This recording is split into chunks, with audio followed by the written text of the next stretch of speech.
citizen? He has not. Is he a natural-born citizen? He is not, because his father was not a citizen of the United States. So we have all the evidence legally. We have writings from the founding period. Everything that we have is sufficient to really bring this case to the U.S. Supreme Court and to get the court to rule for us. Decisions too, Mario, right? Name of four decisions of the Supreme Court that help our case. Well, you got cases like the Venus, which was by Justice Marshall. You have cases, Minor versus Happersett. You have the Dred Scott decision. You have Wong Kim Ark, which confirms the definition of a natural-born citizen. Apart from the U.S. Supreme Court cases, which all confirm the definition of a natural-born citizen, we have founders like David Ramsey. Going back to the founding period, he wrote a dissertation saying what a natural-born citizen is. It was somebody born of citizen parents. We have a ton of information which will prevail in the U.S. Supreme Court once we get there. What did the justices say in Happersett case? They said, without a doubt, what is a natural-born citizen? Can you repeat that? Yeah, without a doubt, a natural-born citizen is a child born in the country of citizen parents. That was Minor versus Happersett. That case was very, very important because that is a recent enough case. I mean, it goes back to the 1800s. You talk about 1875, but it's a very, very important case. You have cases before that too. The slaughterhouse cases in 1872. We have Representative John Bigham, who was he commenting on the Civil Rights Act in 1866. He clearly says that a natural-born citizen is one under natural law, and he's born of citizen parents. We just have so much to discuss and to add. Also, Shanks versus DuPont in 1830, Justice Story actually said that a child follows the condition of the father.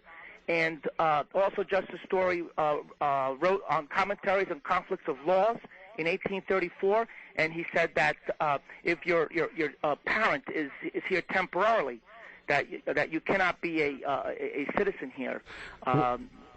That's what we have with the progressive movement, is trying to redefine language. They're trying to say a certification of live birth is a certificate of live birth. I know. They control the language right now. They're also trying to say a native-born is a natural-born. They're playing games or word games or mind benders. And people who are going to win. They're going to win. The truth is going to come out. I believe it will. I think they think that people are stupid and that they won't go and try and fight like you guys are. And I really want to commend both of you guys. You're both great Americans and patriots. Say? You can fool some of the people some of the time and all the people all the time. That's right. Excuse me 1 second. I wanted to say Glenn Beck wrote on his blackboard one day during a show that Obama is a U.S. citizen, and I made a video of that and said, notice he did not mention natural-born. That's right. Hey, Mario and Charles, thanks for... Glenn knows the story, but I don't think he's afraid. He's scared. Yeah. I want to thank you and Mario for coming on the show tonight, guys. Thank you, Les. It was my pleasure. And I'll talk to you soon, and I'm just going to talk to Steve for a few more minutes. But I'll keep in touch, keep that information going. I post it on Facebook every time I get something from you guys, and I'll keep spreading the word. Real quick. Go ahead. www.protectourliberty.org. And Steve, keep up the good work. Thank Buddy. You too, Les, tonight. Hey, good night, guys. Good night. Hey, Steve, I'm glad I hooked up with Commander Kerchner and I guess about back in September or October last year. So this is like their third or fourth time on my show.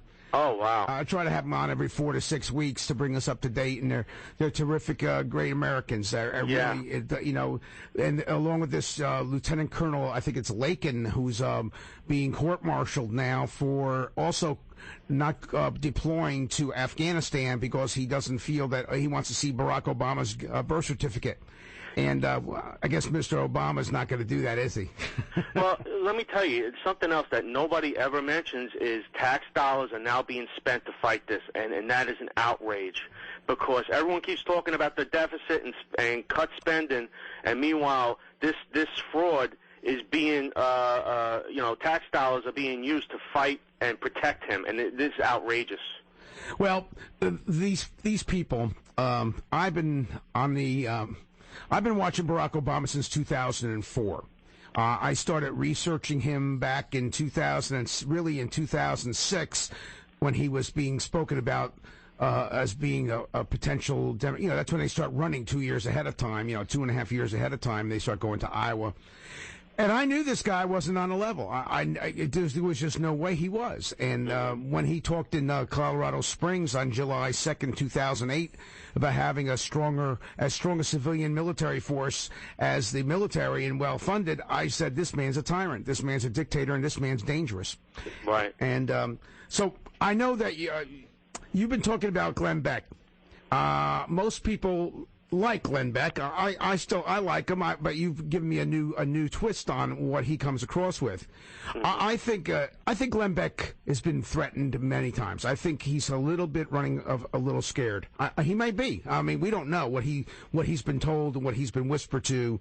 Yeah, but can I just interrupt a second? Sure. Les, no, here's the problem with that is he is attacking and undermining this movement, and he is enjoying it while he's doing it. And being threatened is one thing if you would be quiet about the issue. This guy is purposely undermining it, and I wouldn't be surprised if he got a pat in the back from the White House or Robert Gibbs. That red phone probably rings off the air, and they say, "Hey, you saved our butt. Thank you for trying to squash the Bertha issue." Now, why would he do that? Why would he do that? Yeah. Because, first of all, this whole entire topic is really not to be talked on any of the networks, really, unless you're attacking it.